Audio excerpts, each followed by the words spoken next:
You are listening to AM Thunder, the official pay-per-view review show of Kayfabe Talk Radio. And now your hosts, Eric the Red and Mr. Bones.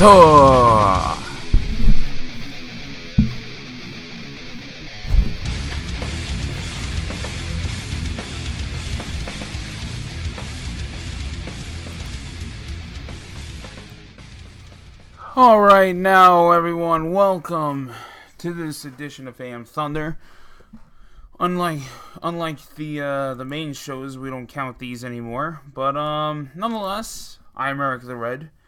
Mr. Bonesell is not with me at this time. A few production notes, and I want to get into a few other things before I'm going to get into the main piece, which is the Redemption, review. But I just wanted to say,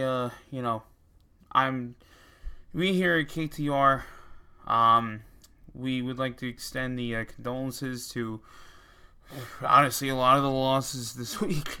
Vern Troyer, unfortunately passed, who's famously known as Mini-Me from the Austin Powers movies. Also, Paul Jones, who is a wrestling manager. I want to say the 80s, within the mid to late 80s, and, and a wrestler as well, and also the big one in the wrestling community, Bruno Sammartino. We here at KTR would like to wish our condolences to all the family, and it's a really shame. They say celebrities go in threes, and, sometimes that happens, man. I don't know, It's really unfortunate, but Bruno that really hit more for me as a shock. And I had met the guy, around a few, not a whole lot, but I'd say about a couple of times, like 2 or 3 times, and every time I got to talk to him, just super down to earth guy, just such a pleasant guy to talk to. There's really not much animosity in his body outside of something that really bothers him, and he'll always be known as one of the greatest, if not probably the greatest champion there for his, 7+ years, and then another 3+ years on top of that as champ. And a lot of people tell me, you're a young kid, this is before your period, and you know what? I feel like within the past decade, and even more than that, I'd say the past 2 decades with videotape, and then DVDs, and then now the network and YouTube, there's no such thing as before your time. It's like, yeah, you say that to an extent, but it's like, a guy like Bruno, I feel like a lot of people my age, in my 20s and, even 30s, have seen plenty enough later on about him, through tapes, through YouTube, etc. Obviously, Bruno is someone that, he was 82. He would have been 83 later this year, but, at least it's good to know that a guy like him, who barely did anything, he lived a full life, and it's nice to know that he went in peace. He did go in peace, I'd imagine. I'm still not too sure on the cause of death. Was hearing a lot of things that's natural, that he was not doing well and he had health issues for a little bit, but regardless, it's really nice though. What WWE's been doing as far as paying tribute in all the wrestling world, really. So, again, rest in peace, Bruno, and your legacy will live on.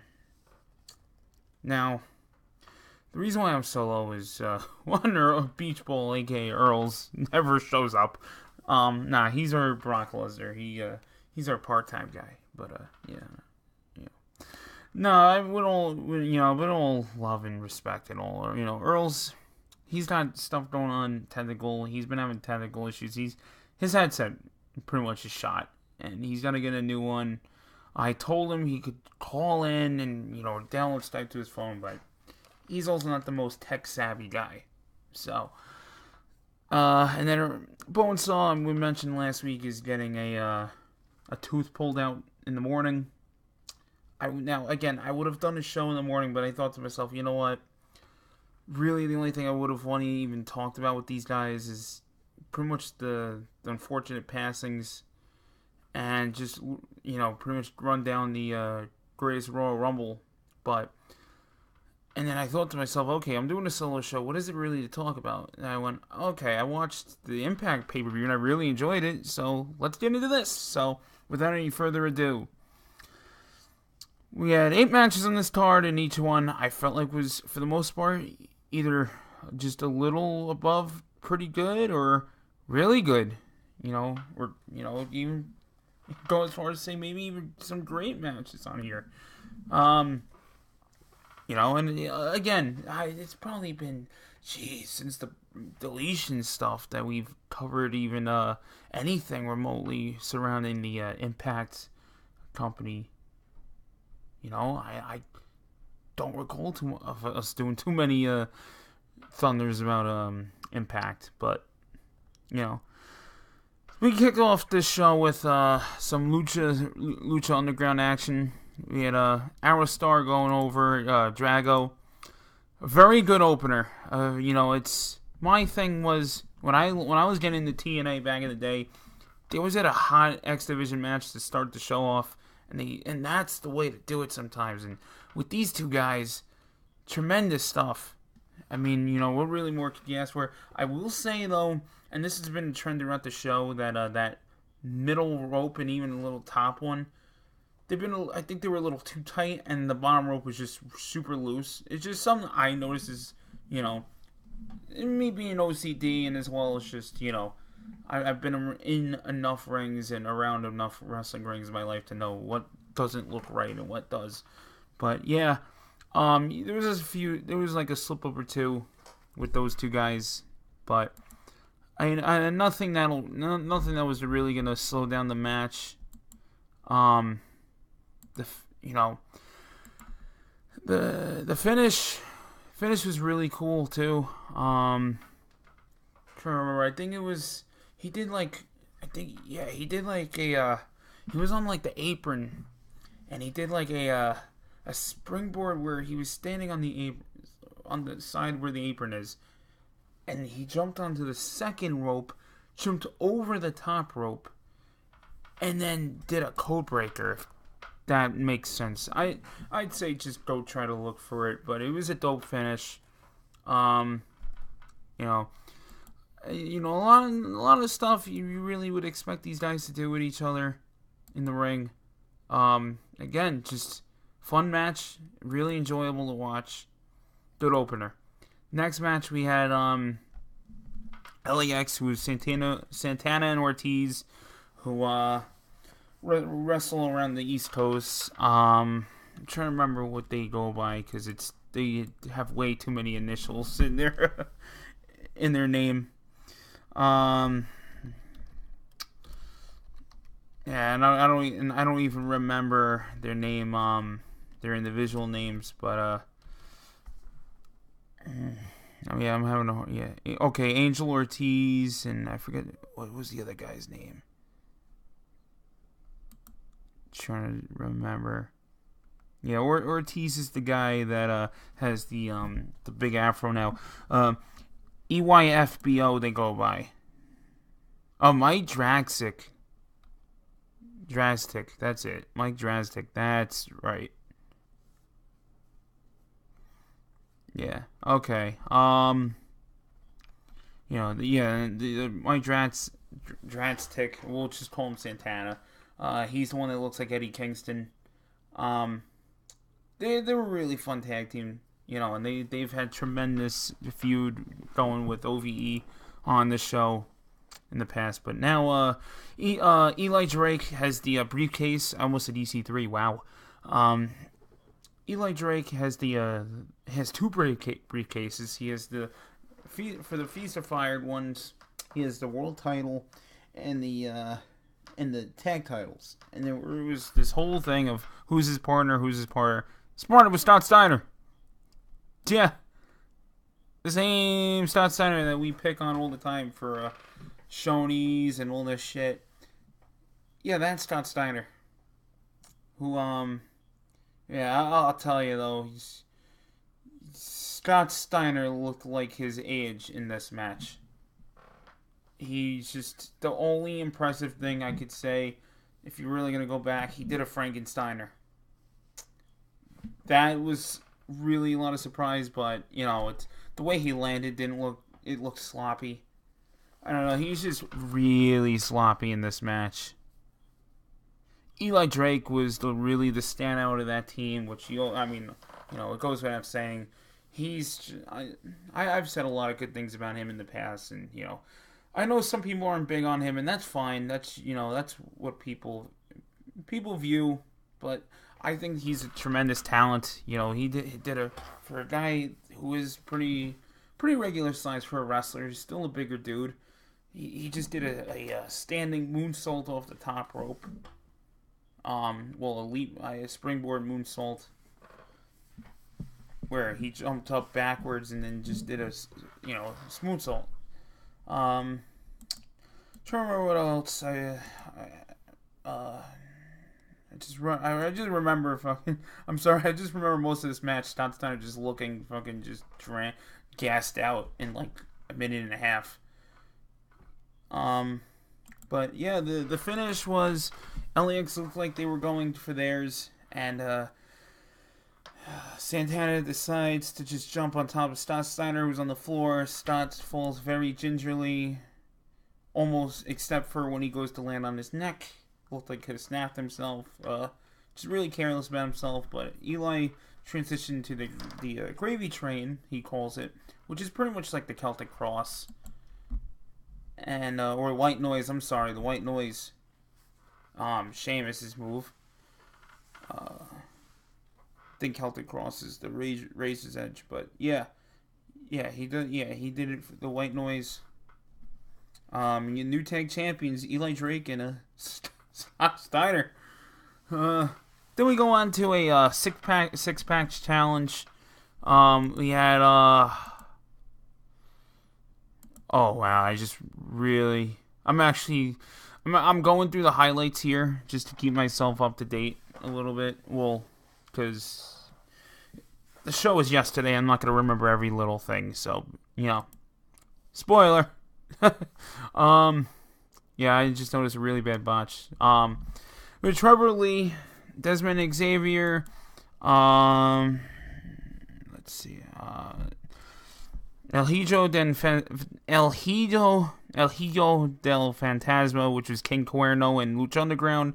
Trevor Lee, I think I mentioned. DJ Z, I think I mentioned. Ishimori, and Brian Cage. So the botch I was just gonna mention is the Titantron says Ishimori's name, and the graphic on below says El Hijo del Fantasma. I think that's pretty funny.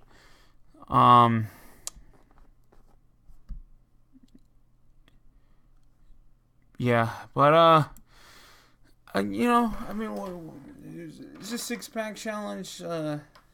Where two guys are gonna be on the aprons, and no, 4 guys. I'm sorry, 2 guys start in the ring. 4 guys will be on the aprons, and I don't know, just a lot of high flying spots, a lot of flying around.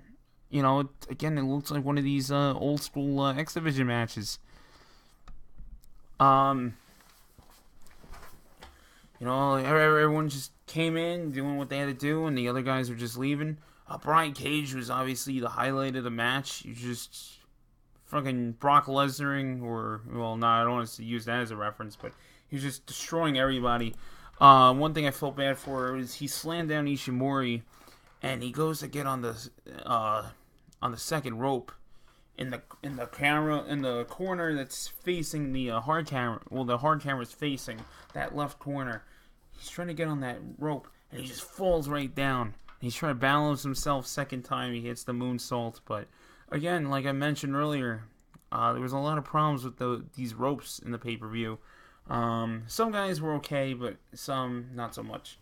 A a lot of fucking dives to the outside floor. Um, you know, I, I will say though, for a guy like Phantasma, I would prefer I've said plenty of times I'm not a big fan of guys using Lucha Underground, giving them gimmicks, and it's like, oh, uh, like for instance, like Sammy Callahan, they're like, okay, we're gonna make you Jeremiah Crane, um, just let him be him. Same thing with Mel Muertes, let him be El Macias, let Son of Havoc be Matt Cross, but like Phantasma, I see this guy as King Cuerno. I can't help but to think Cuerno is a little bit of a better character in that regard. But again, if that's who he wants to be, fine. But I don't know. I just feel like him in the ring as Phantasma is not. It doesn't match the same amount of intensity as he does as King Cuerno. Desmond Xavier just doing a lot of backflips. Again, fun match, fantastic match. Brian Cage ultimately just fucking ragdolls everybody. He hits the Weapon X. He fucking lawn darts someone into the corner, and then ultimately finishes them off with what I still called it Steiner screwdriver. I forget what they call it, but next match we go up. We got the Kira Hogan against the now thick Taya Valkyrie. Not that I have a problem with that at all. Actually, I have no problem with that at all. But I've said for the longest time that girl just was too anorexic, and I don't know. I think she's fine. She comes off more like a badass, just tossing girls around, especially a girl like Kira Hogan, who, is pretty much a lot of the size of Naomi. And I don't mean that in any shape or form, just being somewhat literal. She practically is. But Kira Hogan, in my opinion, much better worker than Naomi. You could tell this girl spends a lot of time in the indies. Her character could use some work, because there really is none. She's just a solid worker. But one of the highlights I wanted to talk about on this is we were joined by the very shocking debut in Impact on commentary, Tessa Blanchard. And man, what a talent! What a talent! A lot of people were shocked, as well as I was like, oh wait, I thought she was going to NXT. That's weird. Isn't her boyfriend or fiance in NXT? For those that don't know, she's going with Ricochet. But look, they're both in Florida. Impact does their tapings in Florida for the most part. NXT does their tapings in Florida for the most part. So they're still living there. They're still living together. There's nothing wrong with them. And none for none, both arenas are half an hour away from each other. The Full Sail is half an hour away from the soundstage in Universal Studios. So they're not miles away from each other. And if they are, it's to do a tour, and then they're back in Orlando. But anyway, just real quick, her on commentary, she's just downplaying Josh, who also, by the way, on commentary I failed to mention, was Don Callis from Japan. Obviously we all know him as the Jackal from WWF, and Cyrus the Virus from ECW, who is a part of the network. But yeah, he's a fan of the Jackal, aka Cyrus, aka Don Callis. I really got to appreciate him for everything he does on commentary in the past year. I love his Japan work with Kevin Kelly, but him here was awesome. Him going on with Tessa was just great. She's just, constantly talking about how she's the, she's the diamond. She's what Impact needs. I'd say just go check it out. Honestly, there's really not much more I could really say there.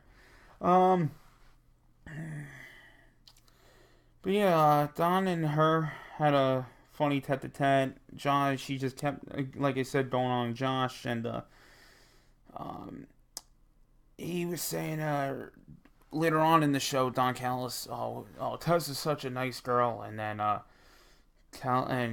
Josh going, yeah, you guys hit it off, and then Don goes, yeah, we got a lot in common. We like to put ourselves over. But yeah, in the match, and to get back to the match, between Kira and Taya, Taya wins via Road to Valhalla, which for those that don't know the move, the Road to Valhalla is Beth Phoenix's what the hell would she call that move? The Glam Slam, I think it was called. Yeah, it's basically that. Again, solid match. I'd say if the highlight of the match would be just to listen to Tessa, but honestly, as I'm not saying this is bad, I'm just saying it was a typical Impact match. It was not. It didn't feel like this match did not feel like a pay-per-view match. We got Petey Williams next, but before we get into his match, I want to I have to play this audio real quick. Because how could you not? So Scotty gets Petey gets interviewed backstage, and audio is about a minute and a half. I just want to play this for you guys real quick because he wants to give us a little math lesson, and just listen real quick and enjoy. The night continues on here at Redemption, and my guest at this time, the Canadian Destroyer, Petey Williams, who will face Matt Sydal later on tonight for the X Division Championship. Petey, it's been 10 years since you've had that X Division Championship. Is tonight your night to reclaim the title? 10 years, 8 days to be exact. And that's long enough. Now, the Canadian Destroyer is cashing this in. And you saw earlier on tonight, Josh Matthews, Matt Sydal. Matt Sydal got his butterfly wings now, so he gets to fly solo. So the way I see it, if I'm doing the math correctly, instead of 2 against 1, it's 1-on-1. So now my chance have drastically increased. So it's 66 and 2/3. Forget your Canadian math. Your Canadian mile is a kilometer. Your fraction, my 5/8 is your 9/16. Our 2/3 is your 3/4. Forget the math. Your best chance is when you look like me, right? When's the most time you made love to your wife? When you look like me. She misses me, don't she? Tell your wife I said hi. Good luck, Pete. Hey, Scotty, after the show, Cracker Barrel? You got it, Pete. Bring your wife. God, I love this guy.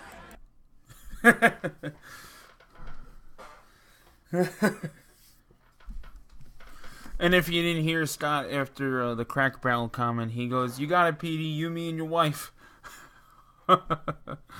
I feel like he should have said Shoney's. That would have been a little funnier since Scott owns the Shoney's, but or runs one, I should say. But that segment was awesome.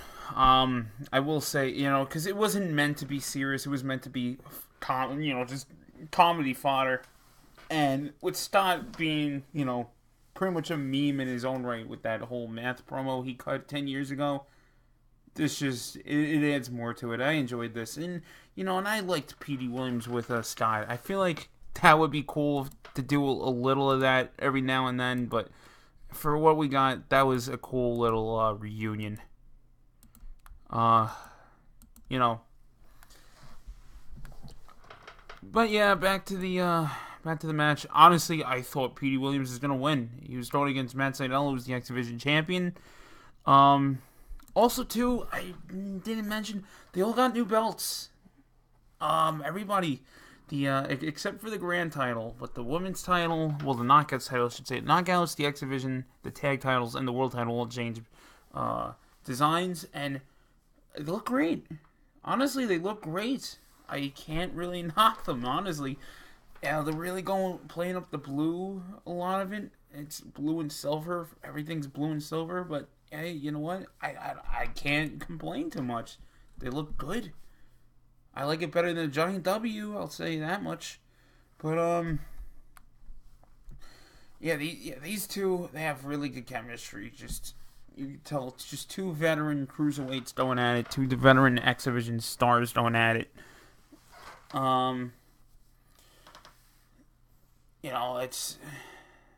was the one thing I thought was pretty nuts that could have ended up rough was the code breaker on the apron. Once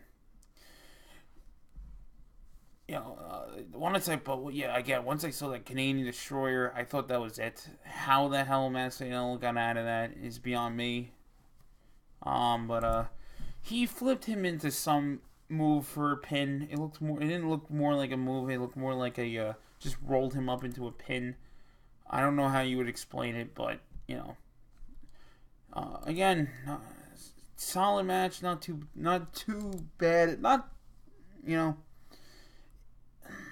Between those two, it's kind of what you would expect in a X Division match. I know I say that a lot, but again, the one thing with Impact sometimes, and the reason why I think they've been kind of somewhat on the downcline in a sense is they don't do too much as far as crazy spots anymore. They're kind of sticking to the same stuff. I mean, but no, I don't know. It was a safe X Division match, except for a few spots here and there. But our next match was OVE, which is Jake Chris, Dave Chris, and Sami Callihan going against the team of Moose, Eddie Edwards, and Tommy Dreamer. Tommy Dreamer makes a return to Impact in a House of Hardcore match, and this is to me was my favorite match of the night. This to me was just I love hardcore matches. I always have, always will.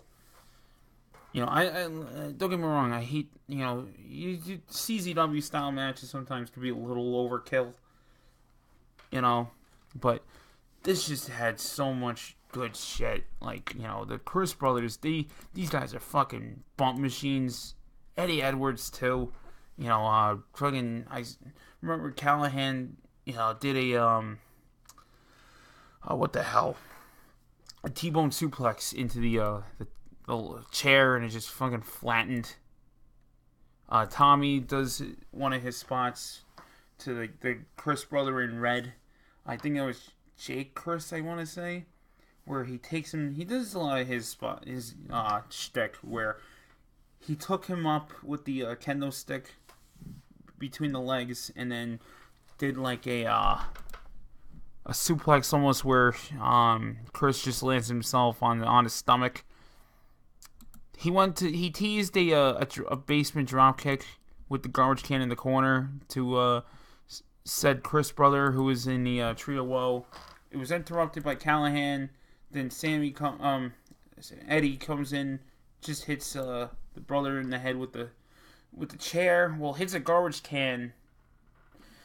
The Chris brother that was in the corner, who's in a Trio Woe, who had the garbage can. Eddie hit the garbage can. But anyway, Moose, I feel like he did really the only thing that stood out to me was just, I cringed immediately, was when he went to go for a senton to the floor, and he lands spine fucking first on a ladder that's just propped up against the ring. And man, I don't think he saw that. I think he, think that hurt like a motherfucker. Not too much blood though, I will say. Honestly, sometimes you don't always need it. And I'm talking about the match itself. I'll get into, for those who are listening, it's like, what do you mean there was some blood? There's a thumbtack spot where they completely missed the thumbtacks. They were doing a superplex. They were attempting a superplex in the corner, and Moose powerbombs Dave Chris, while Eddie does like a Rough Rider, and the Chris brother gets a little of the thumbtacks, but another spot that was cool. I think it was Callahan or the other Chris brother. I think it was Dave Chris. He was laying on the table, on one of the tables. Moose goes to dive onto him, and as Moose is in midair, Jake Chris in red just decides to hit him with a fucking cutter, or some people would say an RKO. Honestly, it was out of nowhere. It was a fun, it was a fun spot. So Sammy goes to break out the bat, and then Tommy comes in with his own barbed wire bat. The finish, though, was Sammy's on the ground. Tommy goes to Tommy goes to hit him with the barbed wire bat. Sammy hits Tommy with a low blow, rolls him up, pins him, and people are pissed. But then Eddie fucking just rakes Sammy's face, which Sammy bladed. I saw him blade right before he hit him with the bar wire, but it looked good. It looked like he cut him up immediately. Eddie goes to tape him up. The tape sucks. The tape originally just fell off. He eventually gets him taped up. He starts caning the shit at him, canes him in the face, canes him in the head, canes the referee, pushes Tommy out of the way, and then, it's one of the he's Jake Chris in the head who tries to get him off. So then Eddie's going to hit him again, in which Sammy, at this point, he looked like the blood was fucking black. Like, he was just, it looked great. Like, he looked fucked up. So he goes to hit him for one last hit, and then as soon as Alicia, Eddie's wife, goes to touch him, and she does, Eddie turns around, canes her right in the head. She didn't sell it the greatest, in my opinion, but again, they were trying really hard to get the angle. I kind of laughed at, like, you had a guy who's just laying there who looked like he needed fucking stitches, who looked like shit. It's just total bloody mess, and then they're playing to a kayfabe angle. I don't know. I get what they were trying to do, but also too, I just think in an era where it's like we see in Lucha Underground, which not for nothing, in Lucha Underground, you have women just go crazy.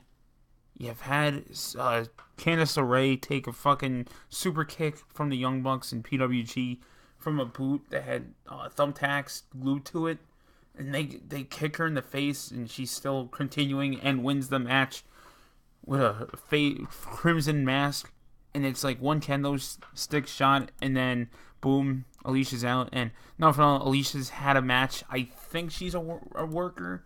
I'm not too certain on that, so don't quote me. But it is what it was. I don't know.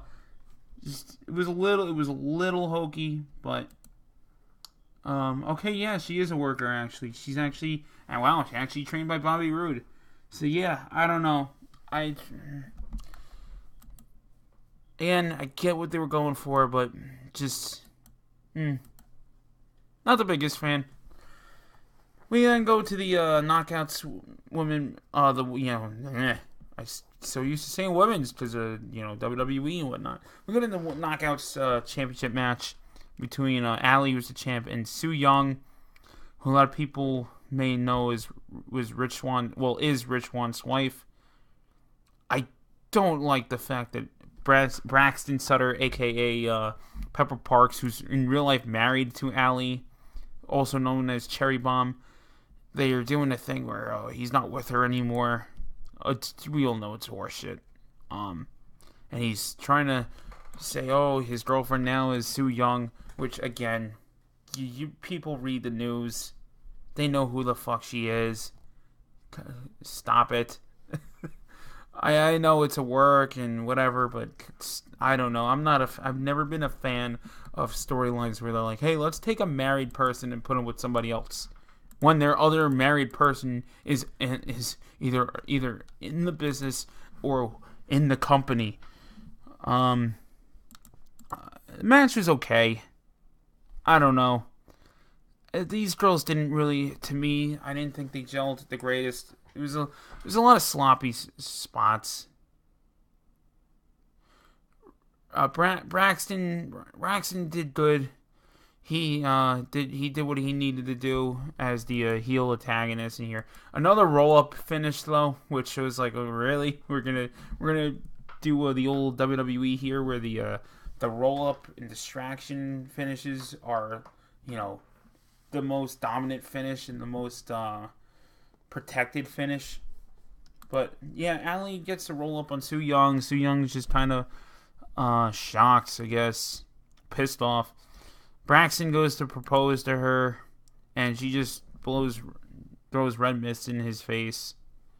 And then she has this glove that he put in over, which immediately as I see this, I'm like, yeah, she's doing the mandible claw now, which, again, nobody's doing that move, so props to her.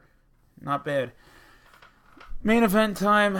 We got Austin Aries defending the belt. It was supposed to be against Alberto El Patron, which we mentioned on the show that Del Rio no-showed the Impact versus Lucha main event, card, and he got fired, and rightfully so. And so we had Pentagon Jr. take on his brother Ray Phoenix and the belt collector, Austin Aries. Someone made a meme of Aries earlier, who were saying, I hope Aries knows that all those belts that he's holding has the same amount of value as a replica WWE Championship belt from Kmart. It's fucked up, but it's funny. And then with the obvious, he could win all those belts, he can't win the 205 belt. But I don't know. The Impact title looks great. It's not my favorite that they've ever done, but it looks great compared to having a fucking decal on the Global Force belt. But so this is a rematch from WrestleCon, the Impact Lucha event. I really, this is probably my second favorite match of the night. They did a little bit of what they were doing in the other card, but one spot that was amazing was Ray throws Austin Aries, who's running at him, over, and Aries just lands him who's on Pentagon, who's on the floor, and in mid motion just goes right into a fucking Hurricanrana. Ray Phoenix then he tries to do a spring. He tries to walk the rope because of the ropes have problems. He falls off the rope, but jumps back on and does like a corkscrew splash onto both guys. Another thing I liked, Aries was going for a brainbuster, and to Ray Phoenix, and Pentagon just counters it by rolling him out of the way. This is one of the matches where I said, like, some of the matches on this card didn't have too many standout spots. This one did, though. This one was worth the shock value of it. I feel like this match would maybe even been better than the WrestleCon match. There's just some about it. It felt like they were fighting for something. Also, to another cool spot, Aries does a 450 on both guys. You could have thought that was it. Then they go into a period where they go to super kick each other. Toward the end, Pentagon has his brother Ray Phoenix in a position where it looked like he was going to go for the gory special, and then while holding his brother up, he picks up Austin Aries for a package pile driver, and I thought, pin him right there. But then he does a move where he does his the thing where he pulls the arm back, where he looks like he's gonna break the arm, and then the last spot was he curls him up and then pins him. And your new champion, Pentagon. So, overall, I enjoyed the card. I think you guys, if you watched it, I'd say try to find it if you could. They were charging $40 on pay-per-view, but I don't know. If you could find it on the Impact network or something along those lines, I'd say, or do a friend or somewhere else. By all means, go look for it. I give the card probably a B+. Or an A- even. I don't know. Overall, it was a fun show.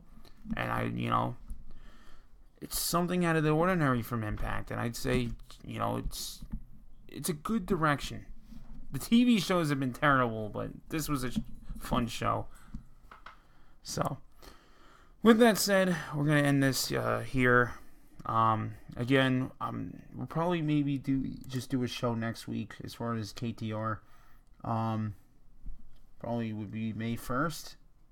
But, this weekend is the Greatest Royal Rumble in Saudi Arabia. If anything, I might just throw a prediction on Facebook. So go to kayfabetalkradio.com for all our updates on there. And then facebook.com/kayfabetalkradio. I'm on Twitter at EricTheRed211. And yeah, that'll do it for this episode of AM Thunder. And again, till next time, guys, keep it kayfabe. Bitches. Hey guys, if you're a fan of what you just heard, please hit that subscribe button. And also, look down below. Look at all the links. That's where you can find us. EMWcreations.com/KTR. Also, Facebook.com/KayfabeTalkRadio, where you can interact with us. Our Twitter links are also on there too. And if you want to search for us and listen to us on the go, iTunes and Stitcher. We are on there. So look on your Apple phone or Google Android phone. Till next time, guys, keep it kayfabe.